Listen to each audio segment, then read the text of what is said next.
సముద్రంలో US నౌకలపై Iran దళాలు డ్రోన్తో దాడులు చేశాయి. తమ వాణిజ్య నౌకను అమెరికా స్వాధీనం చేసుకున్నందుకు ప్రతీకారంగానే దాడులు చేశామని చెప్తోంది ఇరాన్. అమెరికా మెరైన్లు వెనక్కి తగ్గితేనే చర్చలు అంటోంది ఇరాన్.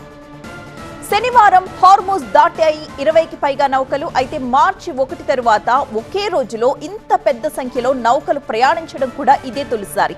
కీలకమైన ఈ జలసంధి నుంచి నౌకల రవాణా పాక్షికంగా పుంజుకుంటున్నట్టుగా కనిపిస్తోంది. వివిధ దేశాలకు చెందిన చమురు నౌకలతో పాటు పారిశ్రామిక అవసరాలకు కావలసిన వస్తువుల్ని రవాణా చేస్తున్న షిప్లు జలసంధిని దాటాయి.